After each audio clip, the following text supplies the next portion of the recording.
Hello, നൗഫലാണ് Cherukulamba. ഇന്ന് നമ്മളിവിടെ എത്തിയിട്ടുള്ളത് ചിക്തൂൾ എന്ന ഗ്രാമത്തിനടുത്താണ്. ഈ ഗ്രാമത്തിലേക്ക് ഇനിയൊരു 80 ചില്ലാൻ കിലോമീറ്റർ പോകേണ്ട. ഈ 80 ചില്ലാൻ കിലോമീറ്റർ പറഞ്ഞാൽ ഒരുപാട് ഈ കാണുന്ന മലകൾ ഫുള്ള് താണ്ടിയിട്ടുമാണ് നമ്മൾ ആ വില്ലേജിനടുത്തെത്താൻ. അതായത് ഇന്ത്യയിലെ ലാസ്റ്റ് വില്ലേജ് എന്നറിയപ്പെടുന്ന ഒരു ഗ്രാമമാണ് ചിക്തൂൾ. അപ്പോൾ നമ്മൾ ഇനി അങ്ങോട്ടാണ് പോകുന്നത്. ഇൻഷാ അല്ലാഹ് ഇനി നമുക്ക് അവിടെ ചെന്നിട്ട് അവിടെയുള്ള കാഴ്ചകളും മറ്റും മറിച്ച് നമുക്ക് ഇനി വീണ്ടും കാണാം.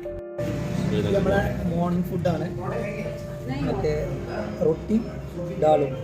ഇത് നമ്മളെ കേരളത്തിൽ കുറവാണ്, പക്ഷേ ഇവിടെ അധികം മോർണിംഗ് ഫുഡ് വരുന്നത് റൊട്ടി ഡാലാണ്. പക്ഷെ നല്ല ടേസ്റ്റാണ്. കാരണം ഇവിടെ കൂടുതൽ കഴിക്കുന്നത് ഇത് റൊട്ടി അതുപോലെ ഡാലാണ്. നമ്മൾ മോർണിംഗിൽ അധികം യൂസ് ചെയ്യുന്നത്. കാരണം വെച്ചാൽ മറ്റൊന്ന് നമുക്ക് ടേസ്റ്റ് നമ്മൾ നാട്ടിലെ ടേസ്റ്റോ അല്ല, ഇവിടെ ഒരു ഡിഫറൻസ് ഉണ്ട്. അപ്പോൾ നമുക്ക് ഇപ്പോൾ നിലവിൽ ടേസ്റ്റ് തോന്നുന്നത് റൊട്ടി ഡാലാണ്. അതിലേക്കുള്ള ചില്ലിയാണ്. അപ്പോൾ ഞാൻ യൂസ് ചെയ്തിട്ടില്ല, നമുക്ക് ചെയ്ത് നോക്കാം. ഇതിൽ എരിവ് കുറവാണ്. നമ്മുടെ നാട്ടിൽ പറഞ്ഞാൽ ഇത് കുറച്ച് നല്ല എരിവ്, പക്ഷേ ഇത് എരിവില്ല. അതുമാതിരി ഇതിക്ക് നമുക്ക് സവാളയും കിട്ടും. അപ്പോൾ ഞങ്ങളെ മോർണിംഗ് ഫുഡ് എന്നും മോർണിംഗിൽ ഞങ്ങൾ കഴിക്കുന്നത് റൊട്ടിയും ഡാളുമാണ്. ഇവിടെ നിന്നാണ് നമ്മൾ മോർണിംഗ് ഫുഡ് കഴിച്ചത്. എന്താ നല്ല ആംബിയൻസിന് കേട്ടോ, ഇവിടെ ഇരുന്ന് ഭക്ഷണം കഴിക്കാൻ അടിപൊളിയാണ്, നല്ല അടിപൊളിയാണ്. പിന്നെ ഇതിനടുത്തായിട്ട് തന്നെ സ്റ്റേ ചെയ്യാനുള്ള സൗകര്യമുണ്ട്. റൂംസ് ആയിട്ടല്ല വരുന്നത്, ടെൻ്റായിട്ടാണ്.